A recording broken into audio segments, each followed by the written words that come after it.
خبر شامل کرتے ہیں اسلام آباد سے۔ شاہ محمود قریشی کا کہنا ہے کہ پی ڈی ایم اتحاد بکھرنے کی شروعات ہو چکی ہے، عملی طور پر یہ اتحاد ختم ہو چکا ہے، اب صرف اعلان کرنا باقی ہے۔ میڈیا رپورٹس کے مطابق وائس چیئرمین تحریک انصاف شاہ محمود قریشی نے کہا ہے کہ بلاول بھٹو نے جلسے میں سوات کے حوالے سے خدشات ظاہر کیے۔ سندھ کے بارے میں بلاول بھٹو ٹھیک کہہ رہے ہیں، تاہم بجٹ میں سندھ کی ایلوکیشن کے بارے میں تبصرہ کیوں نہیں کیا؟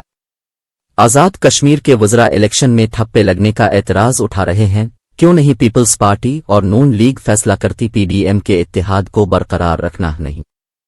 ان کا کہنا تھا کہ اگر آزاد کشمیر کے الیکشن میں نون لیگ نے پیپلز پارٹی کے ساتھ دھاندلی کی تو پھر میئر کراچی کے الیکشن میں نون لیگ نے پیپلز پارٹی کو 13 ووٹ کیوں دیے؟ میئر کراچی کے الیکشن میں اپنا احتجاج کیوں نہیں ریکارڈ کرایا؟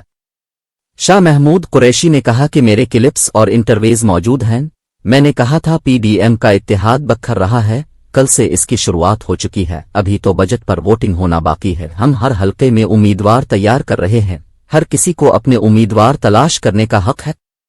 یاد رہے کہ اس سے قبل شاہ محمود قریشی نے کہا کہ بے گناہ پر ہاتھ نہیں ڈالا جائے گا تو بے گناہوں کو چھوڑ دیں۔